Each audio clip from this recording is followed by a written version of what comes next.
Hello दोस्तों, मेरे YouTube channel पर आपका स्वागत है। तो चलिए कहानी शुरू करते हैं। कहानी अच्छी लगी तो प्लीज़ चैनल को लाइक और शेयर जरूर करिएगा। स्वीडन जर्मनी में, जहां मुंबई में अभी शाम के 7 बज रहे थे, वहीं जर्मनी में अभी दोपहर के 3:30 बज रहे हैं और वहां पर काफ़ी ठंड थी। जनवरी का महीना होने के कारण वहाँ पर काफ़ी ज़्यादा बर्फबारी हो रही है, जिसे देखकर प्रकृति खुश हो रही थी। उनकी फ़्लाइट थोड़ी सी डिले हो गई थी, जिस कारण वो लोग अभी एयरपोर्ट पर थे। प्रकृति एयरपोर्ट के अंदर खड़ी वॉल पर हाथ रखे बाहर की तरफ देख रही थी। ऋतिक बिना किसी भाव के उसे देख रहा था और उनके पीछे सेल्वन खड़ा हुआ।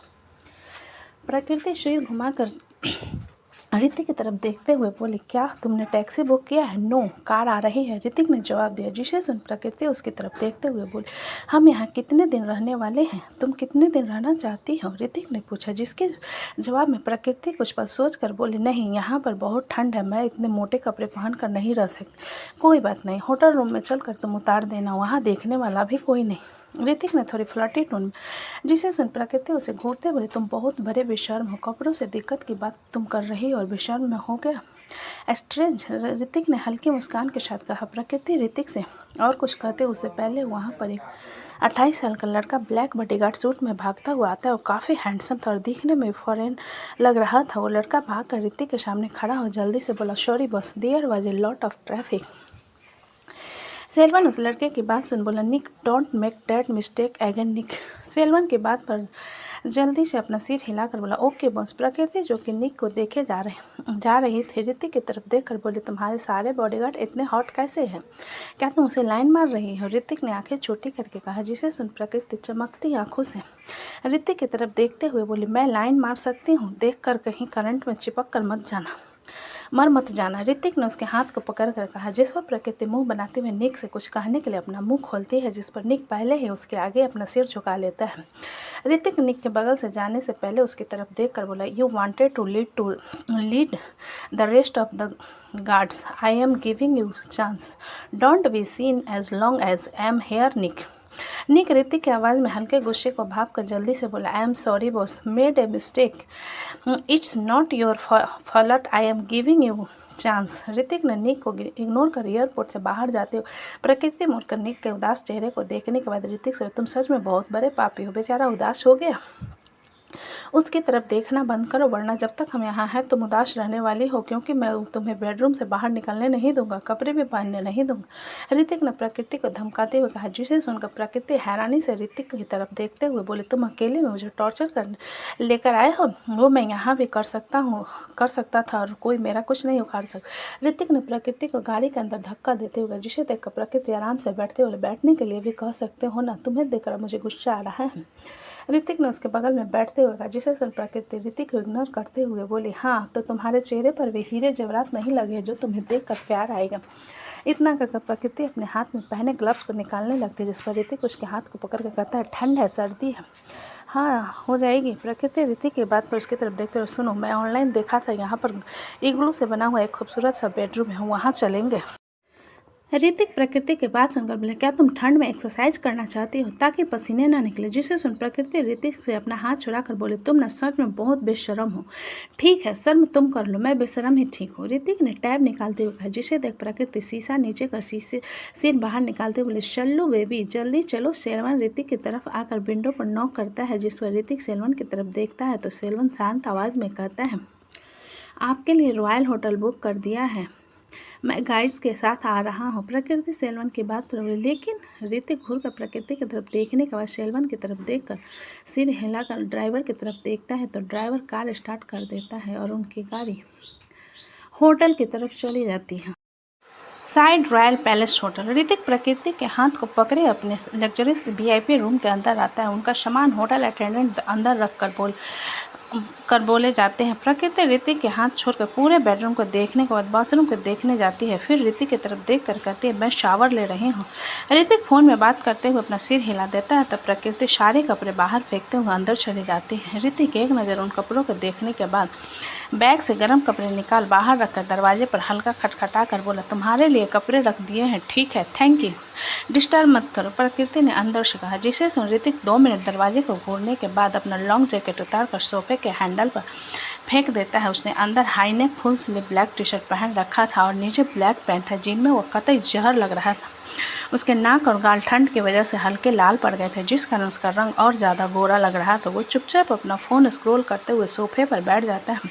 अभी वॉशरूम का दरवाज़ा खुलता है, प्रकृति बाहर आती है और काफ़ी फ्रेश लग रही थी। पानी गर्म होने के कारण उसका गोरा चेहरा हल्का लाल हो गया था और बेडरूम में हीटर चल रहा था, जिस कारण वहाँ गर्मी थी। प्रकृति बेडरूम के वॉल के पास जाकर खड़ी होकर सूरज ढल रहा है और देखो बाहर स्विमिंग पूल, लेकिन ऋतिक उसकी बात का कोई जवाब नहीं था। इसे देख प्रकृति सिर घुमाकर ऋतिक की तरफ देखती है, जो कि अपने फ़ोन में घुसा हुआ। प्रकृति ऋतिक के पास जाकर उसके ऊपर चढ़ जाती है। अचानक प्रकृति के ऐसा करने पर ऋतिक उसकी तरफ देखने लगता है। प्रकृति ऋतिक के हाथ से फ़ोन लेते हुए कहती है, हर वक्त फ़ोन में क्या करते हो तुम? ऋतिक अपना हाथ पीछे करते हुए बोले, नो वे। प्रकृति ऋतिक के कमर पर बैठे आगे मूव करने की कोशिश करते हुए बोला, दिखाओ मुझे। ये कहते हुए उसे अजीब लगता है और अचानक उसका चेहरा और लाल हो जाता है, क्योंकि उसे अपने नीचे कुछ हार्ड सा महसूस हो रहा था। प्रकृति ऋतिक के कमर पर बैठे हुए थे। जब उसे बहुत ज़्यादा अजीब लगने लगा, जब उसे महसूस कर प्रकृति नज़र उठाकर ऋतिक की तरफ देखने लगी, जिसकी आईब्रो सिकुड़ चुकी थी, जिसे देखते हुए प्रकृति जल्दी से उसके ऊपर से उठ सोफे पर बैठकर बोली, सॉरी। ऋतिक बिना प्रकृति की बात का जवाब दिए उठकर वॉशरूम की तरफ चला गया। प्रकृति के जाते हुए ऋतिक को देखकर खुद से बोले, मुझे इस तरीके से उसकी गोद में नहीं बैठना चाहिए था। इतना कहते हुए प्रकृति एक गहरी सांस भरकर बैग को मैनेज करने लगती है और कुछ देर बाद ऋतिक वॉशरूम से बाहर आता है तो उसके बाल हल्के गीले थे और उसके माथे पर बिखरे हुए थे। प्रकृति ऋतिक के आया हुआ देख कर बोली, तुम आ गए? नहीं, वॉशरूम में बसने का इरादा था मेरा, ऋतिक ने अजीब सा जवाब दिया, जिसे सुनकर प्रकृति मुंह बनाते हुए, क्या तुम कभी भी सीधा जवाब नहीं दे सकते? क्या तुम सीधा सवाल नहीं पूछ सकते? ऋतिक ने अपनी टी शर्ट को निकालते हुए कहा, जिसे सुन प्रकृति मुंह बनाते हुए ऋतिक की तरफ देख रही, तुमने इतने सारे टैटू क्यों बनवाए हैं? क्योंकि मेरी बॉडी इन टैटू के कारण सेक्सी नहीं दिखती। ऋतिक ने अपने शोल्डर को स्ट्रेच करते हुए, जिसे देख प्रकृति ऋतिक के मसल से अपनी नज़र हटाकर, गंदे दिखते हैं। जिसे सुन ऋतिक प्रकृति की बात को इग्नोर कर अपने लिए एक टी शर्ट निकाल कर पहन लेता है। प्राकृतिक सर्विस कॉल के लिए फ़ोन उठाते हुए ऋतिक से बोली, तुम कुछ खाओगे क्या? मुझे भूख लगी है, मेरा दिमाग खाकर तुम्हारा पेट नहीं भरा। ऋतिक ने सोफे पर बैठते हुए कहा, जिसे देख प्रकृति फ्रस्ट्रेट होकर बोली, इसलिए तुम्हारे साथ कहीं जाने से पहले मैं कई बार सोचती हूँ, क्योंकि तुम बहुत ज़्यादा बोरिंग आदमी हो और कुछ कहो तो बहुत अजीब जवाब देते हो। ये सुनकर ऋतिक अपनी तीखी नज़रों से प्रकृति को घूरते हुए, तो कौन अच्छा लगता है तुम्हें, तुम्हारा शल्लू? ऋतिक की आवाज़ में एक नाराज़गी को महसूस करते हुए प्रकृति मन में बोली, अगर मैंने सेल्वन की साइड लेते हुए इस अजगर से कुछ कहा तो कहीं अपनी इस काली जहरीली आंखों से मुझे जिंदा ना निगल जाए। क्या करूं मैं? सोच प्रकृति ऋतिक प्रकृति को खोया हुआ देख बोला, हमें इंटीमेट किस पोजीशन में होना चाहिए, इस बारे में सोच रही हो क्या? जिसे सुन प्रकृति अपने होश में आ ऋतिक को घूरते हुए, मैं ऐसा कोई बकवास नहीं सोच रही, समझे? कुछ भी बकवास कर रहे हो। ऋतिक अपना सिर हिला अपना फ़ोन कॉफ़ी टेबल पर रख सोफे से उठकर प्रकृति की तरफ कदम बढ़ाकर बोला, चलो हम कुछ ट्राई करते हैं। प्रकृति ऋतिक के चार्मिंग से चेहरे को देखते हुए खुद से बोली, ये जब कुछ करने की बात करता है तो मेरे दिल में हलचल क्यों पैदा हो जाती है, पेट में गुदगुदी सी होने लगता है, भगवान मुझे क्या हो रहा है? प्रकृति को फिर से खोया हुए देखकर ऋतिक उसके पास आया, उसे बिस्तर पर धक्का देते हुए, मैं कुछ करने की बात कर रहा हूँ और तुम किसी और के ख्याल में खो रही हो। प्रकृति अचानक ऋतिक का धक्का देते हुए हैरान होते हुए बोली, तुम मेरे साथ जबरदस्ती करोगे? ऋतिक प्रकृति के ऊपर झुककर उसके दोनों हाथों को पकड़ सिर के ऊपर करते हुए, तुमने मेरी बात का जवाब नहीं दिया और ना ही ये कहा कि तुम करना नहीं चाहते। इसका मतलब तो यही हुआ ना कि तुम करना चाहती हो। प्रकृति आंखें बड़ी बड़ी करके ऋतिक की काली आंखों में देखते हुए छोटा सा मुंह बनाकर बोली, क्या ये आज ही करना जरूरी है?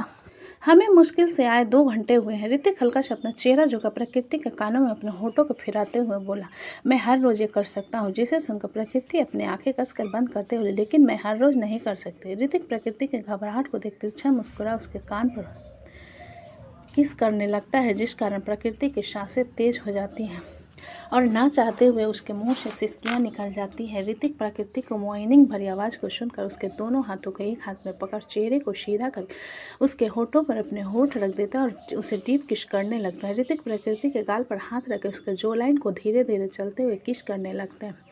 उन दोनों के किस करने की आवाज़ और प्रकृति के तेज सांसों की आवाज़ कमरे में शोर कर रही थी। इसके अलावा वहाँ पर और किसी चीज़ की आवाज़ नहीं आ रही थी। जिस कारण प्रकृति और ज़्यादा नर्वस होती जा रही थी। तकरीबन 10 मिनट तक किस करने के बाद भी ऋतिक प्रकृति के होठ को नहीं छोड़ता, जिस पर प्रकृति ऋतिक को दूर करने की कोशिश करते हुए कहती है ऋतिक प्रकृति को बीच में चुप करवा उसे फ्रेंच किस करने लगता है, जिसे महसूस कर प्रकृति की आंखें बड़ी हो जाती। उसे ऐसा लग रहा था जैसे ऋतिक सच में उसे जिंदा निगलने वाला हो। ऋतिक प्रकृति को किस करते उसके फुल स्लीव टी शर्ट को उतारने के लिए पकड़ लेता है, जिस पर प्रकृति उसके हाथ को पकड़ते हुए कहती है, नहीं but why am I getting hard. Hrithik ने प्रकृति की आंखों में घूरते हुए कहा, जिसे सुन प्रकृति उसे खुद से दूर करते हुए मुझे पहले घूमना है और जब हम जाने वाले होंगे उस टाइम पर वी विल बी इंटीमेटरी। ऋतिक प्रकृति की बात सुनकर बोला, you are testing my patience can say that. Prakriti ने सोचते हुए कहा, जिसे देखकर ऋतिक प्रकृति से दूर होकर बोला, यू नो व्हाट, अभी जो तुमने मेरे बने बनाए मुठ के पिछवाड़े पर जो थप्पड़ मारा है ना, इसका हिसाब बराबर करूंगा। प्रकृति फुल एटीट्यूड के साथ वो, don't worry I know how to control myself. Hrithik अपने कपड़े ठीक करते हुए, लेट्स सी। ऋतिक के बाद सुन प्रकृति उसे घूरते हुए, क्या मतलब, देखते हैं कहीं तुम मुझे ड्रग्स तो नहीं देने वाले हो ना, इतनी सी तो जान है तुम्हारी, ड्रग्स ले लिया तो कहीं ऊपर ना चली जाए, इसलिए ये ख्याल तो मैं अपने दिमाग में नहीं ला सकता। ऋतिक ने प्रकृति का मजाक उड़ाते हुए, जिसे सुनकर प्रकृति बिस्तर से उठते हुए, क्या मतलब, मैं पतली दुबली हूँ तो तुम मजाक उड़ाओगे मेरा। ऋतिक प्रकृति को इग्नोर कर अपना फ़ोन उठा लेता है और फिर से स्क्रॉल करने लगता है। प्रकृति उसे घूरने के बाद कमरे में लगे टीवी को ऑन करके आवाज़ फुल कर देती है, जिसे देखते हुए ऋतिक सख्त आवाज़ में कहता है, प्रकृति मैं काम कर रहा हूँ। प्रकृति रूम सर्विस को कॉल कर अपने लिए खाना मंगा लेती है, लेकिन ऋतिक की बात को इग्नोर कर देती है। ऋतिक 2 मिनट प्रकृति को घूरने के बाद बालकनी की तरफ चला जाता है, जिसे देख प्रकृति मुंह बनाकर टीवी का वॉल्यूम कम कर टीवी देखने लगती है। रात का वक्त था। सारंग विला में मृत्युंजय अपने हाथ में 3 शॉपिंग बैग पकड़े अंदर आता है। मृत्युंजय को नॉर्मल काम करने में अजीब नहीं लगता था और ना ही उसे किसी पर्सनल सर्वेंट की ज़रूरत पड़ती थी। वो अपना काम खुद करना ज़्यादा बेहतर समझता था, लेकिन कुछ काम सर्वेंट ही करते थे। मृत्युंजय उन बैग को लेकर जब अंदर आता है तब उसे कुछ अजीब लगता है। सब लोग बिल्कुल शांत थे। मृत्युंजय चारों तरफ नज़र घुमाते हुए बोला, कहाँ है सब लोग। महक किचन से बाहर आते हुए, आप आ गए, आज आपको काफ़ी देर हो गई आने में। मृत्युंजय अपना सिर हिला, बैग महक के हाथ में देते हुए, मिंकू आने वाला है ना, डायपर और उसके लिए कुछ गर्म कपड़े के साथ कैजुअल कपड़े हैं। महक मृत्युंजय की बात पर थोड़ी हैरान होकर, आप उसके लिए शॉपिंग पर गए थे। उसकी माँ घर के काम से फुर्सत नहीं मिलता, इसलिए पिता को इसके लिए कुछ करना होगा ना। मृत्युंजय ने महक को सुनाते हुए कहा, जिसे सुनकर महक मुंह बनाते हुए, अच्छा ठीक है, जाकर फ्रेश हो जाए, मैं सीधा डिनर की तैयारी कर रही हूँ। मृत्युंजय अपना सिर हिलाते हुए इधर उधर देख कर बोला, बाकी लोग कहाँ हैं, घर में काफ़ी शांति लग रही है। महक मृत्युंजय की बात पर बोली, मम्मी पापा और चाचा चाची किसी रिश्तेदार के घर फंक्शन अटेंड करने गए और छोटे चाचू और चाची किसी क्लाइंट के पार्टी में गए। अच्छा तो शोभित, अदिति, अमृत और तुम्हारे धमाका, मेरा मतलब तुम्हारी मुँह बोली बहन कहाँ गई है। मृत्युंजय ने पूछा, जिसके जवाब में वैशाली नीचे आते हुए बोले, अब हमको 100% यकीन हो गया कि हमारी चुगली करे बिना आपके पेट का एको तिनका नहीं पचता। मृत्युंजय वैशाली की आवाज़ सुन महक की तरफ देखते हुए, लो आ गई तुम्हारी धमाका।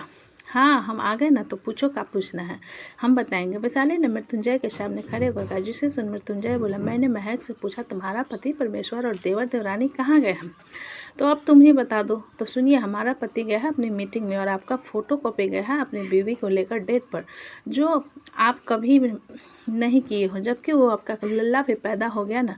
वैशाली ने जवाब के साथ मृत्युंजय को सुनाते हुए कहा, जिसे सुन कर मृत्युंजय अपने दांत पीसते बोले, मैं तुम्हारी बहन को हर जगह ले जाना चाहता हूँ, लेकिन उसे घर के काम से फुर्सत मिले तब जाएगी ना, हो तो इसके लिए जिम्मेदार भी आप ही हो। कोई कहीं जाना चाहे तो फट से जाओ कह देते हैं, तो घर का काम क्या आपका भूत करेगा। वैशाली ने मृत्युंजय से कहा। महक उन दोनों के बहस के बीच में आते हुए, अरे बस करो, आप लोग कितना झगड़ा होते हो। वैशाली महक के बाद बोले, हमको नहीं, अपने इस बागर बिल्ले को समझाओ, जब देखो तब बीच में बोलते रहते। मृत्युंजय वैशाली से कुछ करता उससे पहले वैशाली का फ़ोन बजने लगा। मृत्युंजय उसे घूरने के बाद कमरे की तरफ चला जाता और महक गहरी सांस भरकर किचन की तरफ चली जाती। वैशाली उन दोनों का जाता हुआ देख मुँह बनाकर फ़ोन की तरफ देखती है, जिसमें अननोन नंबर से कॉल आ रहा था, और कॉल अटेंड करते हुए कहती है, हेलो। दूसरी तरफ से हल्की हंसी वाली आवाज़ आई, हाँ हाँ हाँ, काफ़ी वक्त बाद तुम्हारी आवाज़ सुनी वैशाली उस आवाज़ को सुनकर कुछ पल सोचने के बाद, कौन बोल रहा है भाई, जिसे सुन दूसरी तरफ से वो शख्स बोला, तुम्हारा भाई नहीं हो, चाहो तो आशिक कर सकती हो।